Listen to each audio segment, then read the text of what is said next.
दोस्तों, एक कुत्ते ने यमराज को सुनाई मनुष्य जीवन की कड़वी सच्चाई सुनकर आप भी चौंक जाएंगे। इस प्राचीन कथा में हम आपको बताएंगे कि कैसे एक कुत्ता यमलोक पहुंच जाता है और यमराज से शर्त लगाता है और यमराज उस शर्त में कुत्ते से हार जाते हैं और फिर यमलोक के सारे नियम बदलने पड़ते हैं। इस कथा में हम जानेंगे भगवान विष्णु ने यमराज को मनुष्य जीवन के संबंध में कौन सा महत्वपूर्ण ज्ञान दिया है। तो चलिए दोस्तों, आपका समय बर्बाद ना करके कथा को शुरुआत करते हैं। दोस्तों, प्राचीन काल में मध्य देश में एक अत्यंत शोभायमान नगरी थी। उस नगरी में एक धनवान सेठ रहता था।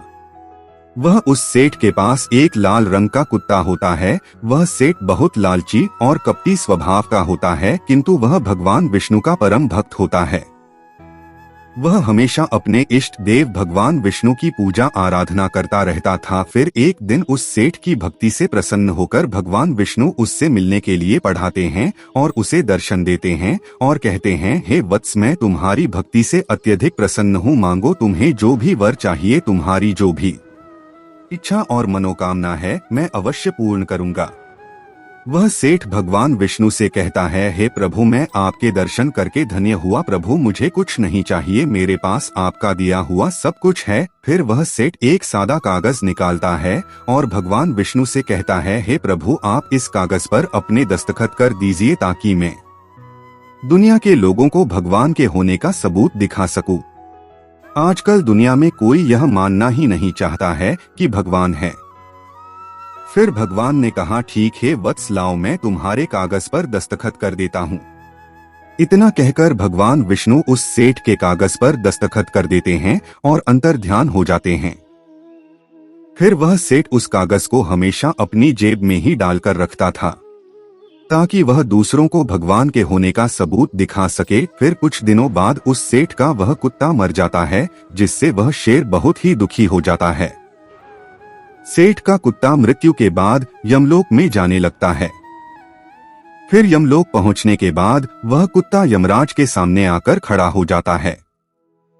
यमराज उस कुत्ते का लेखा जोखा निकालते हैं और कहते हैं, हे श्वान, तुमने तो पशु का जन्म पाकर भी कोई पाप नहीं किया है। तुमने हमेशा अपने मालिक के साथ वफादारी की है, कभी किसी पशु पक्षी आदि प्राणियों को कष्ट नहीं दिया है। तुमने अपने सभी काम बड़ी ईमानदारी के साथ किए हैं।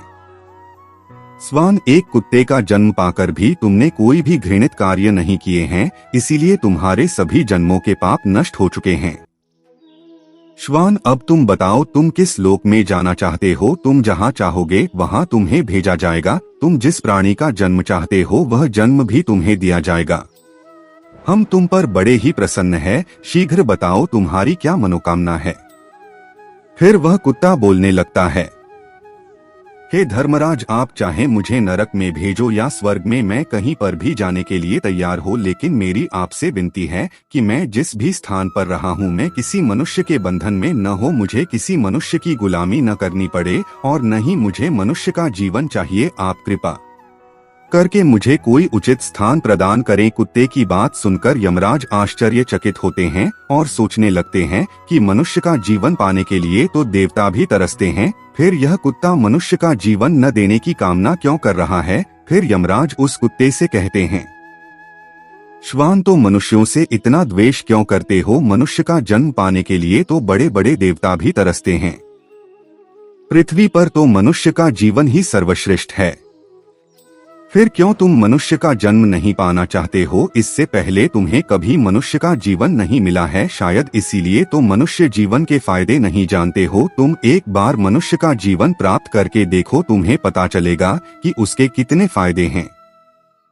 यमराज की बात सुनकर वह कुत्ता कहता है, हे धर्मराज, मैं जानता हूँ कि मनुष्य का जन्म कितना अनमोल है, लेकिन मनुष्य बड़ा ही स्वार्थी, धूर्त, कपटी और चालाक होता है। जब वह अपना मतलब देखने लगता है तो सही गलत सब कुछ भूल जाता है। उसकी तृप्ति किसी चीज से नहीं होती। सारे संसार का धन भी उसे मिल जाए तो भी वह संतुष्ट नहीं रहता। उसकी भूख कभी नहीं मिटती है। मनुष्य बड़ा ही असंतोष ही होता है। वह अकारण ही दुखी रहने लगता है और दूसरों को भी दुख देने लगता है। मनुष्य मुझे ऐसे बेजुबान जानवरों को अपना गुलाम बनाकर रखता है और अपना काम निकल आता रहता है। इतना ही नहीं, मनुष्य तो भगवान को भी धोखा देता है, इसीलिए मुझे मनुष्य जन्म नहीं चाहिए। यमराज कहते हैं, हे श्वान, यह तुम क्या कह रहे हो? मनुष्य भगवान को धोखा भला कैसे दे सकता है? तुम जरा बताओ, मैं भी तो जानूं। फिर कुत्ता कहने लगता है, हे धर्मराज, मनुष्य जब मंदिर में जाता है तो स्वार्थी मन से भगवान की पूजा करता है। भगवान से कहने लगता है, हे भगवान, मेरा यह काम बना दो, मैं इतने पैसे चढ़ाऊंगा, दान धर्म करूंगा, भंडारा करूंगा, गरीबों को कपड़े दान करूंगा। जब उसका काम पूरा हो जाता है तो वह सब कुछ भूल जाता है। आगे बढ़ने की होड़ में वह अपनों का ही शोषण करता रहता है, एक दूसरे की टांग खींचने में लगा रहता है, न खुद ऊपर उठने का प्रयास करते हैं, न दूसरों को उठने देते हैं, न चयन से खाते हैं, न खाने देते हैं। अपना काम बनाने के लिए दूसरों को धोखा देता है, और उसकी धूर्तता तो देखिए, वह भगवान को भी लालच दिखाकर अपना काम बना लेता है। जब काम पूरा होता है तो कहता है, भगवान के पास तो सब कुछ है, मैं उन्हें क्या दे सकता हूँ? इस प्रकार से कहकर वह अपनी बात से मुकर जाता है। यमराज, इंसानों के बुरे कर्मों को गिनाते के नाते मैं थक जाऊंगा, किंतु उसके बुरे कर्म समाप्त नहीं होंगे। उसकी चालाकी के आगे तो देवता भी कुछ नहीं है। कुत्ते की बात सुनकर यमराज कहते हैं, श्वान, माना कि इंसान बहुत चालाक है, लेकिन वह हम देवताओं को मूर्ख नहीं बना सकता, क्योंकि हमारे यहाँ जितने भी जीव आते हैं उन्हें हम ही दंड देते हैं। उसने पृथ्वी लोक पर कितनी चालाकी क्यों न की हुई हो, उसे मृत्यु के बाद यही आना पड़ता है। सभी इंसान यहाँ पर आकर हमारे सामने रोते हैं, माफी मांगने लगते हैं।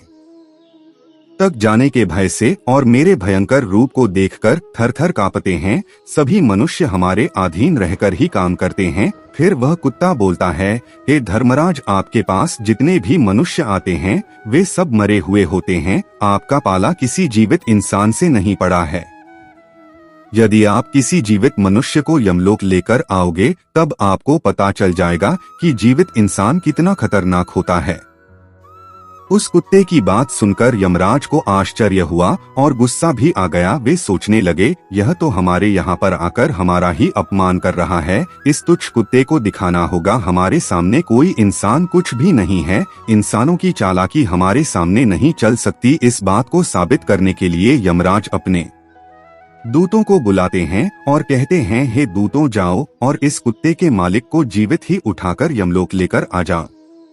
हम भी देखते हैं कि जीवित इंसान हमारे सामने क्या चालाकी करता है। अगर यह कुत्ता गलत साबित होता है तो इसे अनेक वर्षों तक नरक में डाला जाएगा। उस कुत्ते को पूरा यकीन था कि एक अकेला जीवित मनुष्य स्वर्ग लोक में खलबली मचा देगा। फिर यम के दूत धरती लोक पर जाते हैं और उस कुत्ते के मालिक को, अर्थात उस सेठ को, चारपाई के साथ उठाकर यमलोक ले जाने लगते हैं। तभी बीच रास्ते में उस सेठ की नींद खुल जाती है और वह देखता है कि दो अत्यंत हृष्ट पुष्ट सींगों वाले यमदूत उसे चारपाई के साथ उठाकर यमलोक ले जा रहे होते हैं। वह सेठ उन यमदूतों से पूछने लगता है, हे यमदूत, क्या मेरी मृत्यु नींद में हो चुकी है? तब यमदूत कहने लगते हैं, नहीं मनुष्य, तुम अभी जीवित ही हो। फिर वह सेठ कहता है, फिर आप दोनों मुझे कहाँ ले जा रहे हैं? मैंने कौन सा पाप किया है? यम के दूत उस सेठ को सारी कहानी बता देते हैं और कहते हैं, तुम्हारे कुत्ते ने यमराज से कहा है कि जीवित मनुष्य बहुत चालाक होता है, इसीलिए इस बात का परीक्षण करने के लिए यमराज ने आपको जीवित ही यमलोक लाने के लिए कहा है। उस सेठ को पूरी बात समझ में आती है और वह कुछ देर तक सोचने लगता है और फिर तुरंत उसकी जेब में रखा हुआ वह कागज निकालता है जिस पर भगवान विष्णु ने दस्तखत किए हुए होते हैं। वह उस कागज पर कुछ लिख देता है और फिर से कागज को अपनी जेब में रख लेता है। यमदूत उस सेठ को लेकर यमराज के दरबार में उपस्थित हो जाते हैं। उस सेठ को देखते ही यमराज जोर जोर से हंसने लगते हैं और सोचने लगते हैं, यह तुच्छ मनुष्य भला मेरा क्या बिगाड़ पाएगा। फिर वह सेठ जाकर यमराज के सामने खड़ा हो जाता है और अपनी जेब से वह कागज निकालकर यमराज को देता है। जब यमराज उस कागज को खोलकर पढ़ने लगते हैं तो वे तुरंत ही सिंहासन से उठकर खड़े हो जाते हैं और उस सेठ को सिंहासन पर बिठाकर खुद उसके स्थान पर खड़े हो जाते हैं। जिसे देखकर यमराज के सभी दूध चौंक जाते हैं, सोचने लगते हैं यमराज ये क्या कर रहे हैं, एक मानव को अपने सिंहासन पर बिठा रहे हैं। यह जरूर कोई पहुंचा हुआ इंसान लगता है। वह सेठ अब यमपुरी का राजा बन जाता है। यमराज भी उसका आदेश मानने के लिए विवश हो जाते हैं। फिर वह सेठ सिंहासन पर बैठते ही यमलोक के सभी कानून बदल देता है और यमराज को ही यमलोक के द्वार का पहरेदार बना देता है। फिर वह सेठ सोचने लगता है, जब मैं मर जाऊंगा तो मुझे भी यहाँ पर आना पड़ेगा और मेरे पाप कर्मों के कारण मुझे भी नरक में डाला जाएगा। इसीलिए उस सेठ ने नरक में पड़े सभी प्राणियों को स्वर्ग में डालने का आदेश दिया और नरक का द्वार हमेशा के लिए बंद कर दिया।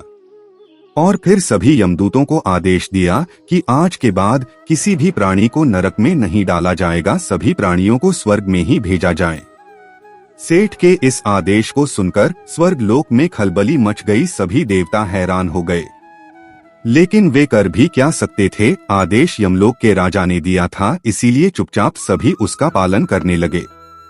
स्वर्ग लोक का संतुलन पूरी तरह से बिगड़ गया। धीरे धीरे स्वर्ग लोक में जीवों की भीड़ बढ़ने लगी, जिनकी सेवा करके स्वर्ग लोक के कर्मचारी और अप्सराएं परेशान होने लगे और सोचने लगे इतने सारे जीवों की सेवा कैसे कर पाएंगे।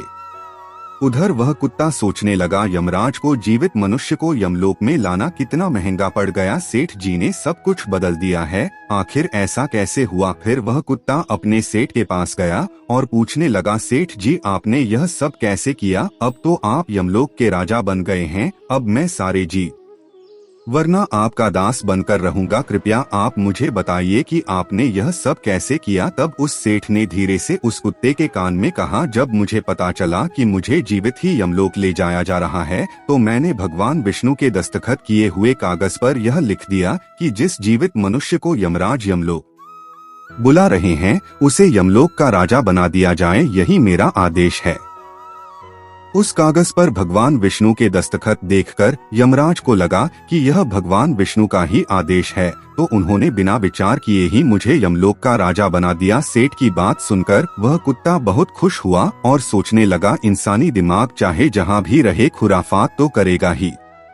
इधर यमलोक का ऐसा हाल देखकर सभी देवता भगवान विष्णु से मिलने के लिए वैकुंठ चले गए और उन्हें सारी बात बता दी। देवताओं की सहायता करने के लिए भगवान विष्णु तुरंत ही यमपुरी में आ गए तो उन्होंने देखा कि यमराज यमलोक के द्वार पर पहरा दे रहे हैं। फिर यमराज के सिंहासन पर कौन बैठा है, भगवान विष्णु को देखते ही यमराज उनसे प्रार्थना करने लगे और कहने लगे, हे प्रभु आपकी यह लीला बड़ी ही विचित्र है। धरती के एक साधारण मनुष्य को आपने यमलोक का राजा बना दिया और मुझे पहरेदार। भगवान विष्णु यमराज से कहते हैं, हे धर्मराज कि मैंने नहीं किया है, यह तो मनुष्य के चालक दिमाग का कमाल है। यदि तुम जीवित मनुष्य को यमलोक लेकर आओगे तो यही होगा, इसीलिए मैंने मृत्यु के बाद ही मनुष्य को यमलोक लाने का आदेश दिया था, ताकि मनुष्य के सभी दोष और स्वभाव शरीर के साथ नष्ट हो जाए और केवल उसकी आत्मा ही यमलोक में प्रस्थान। अरे किंतु आप तो एक जीते जागते मनुष्य को ही यमलोक उठाकर लेकर आए। यमराज से इतना कहकर भगवान विष्णु आगे बढ़े। फिर जब उस सेठ ने भगवान विष्णु को आते हुए देखा तो वह तुरंत यमराज के सिंहासन से उठकर खड़ा हो गया और बोलने लगा, हे प्रभु मुझे क्षमा करो, मैंने अपने कुत्ते को नरक में जाने से बचाने के लिए और मनुष्य की बुद्धि का बल दिखाने के लिए ही ऐसा किया। मैं आपके द्वारा दिए गए वरदान का दुरुपयोग नहीं करना चाहता था।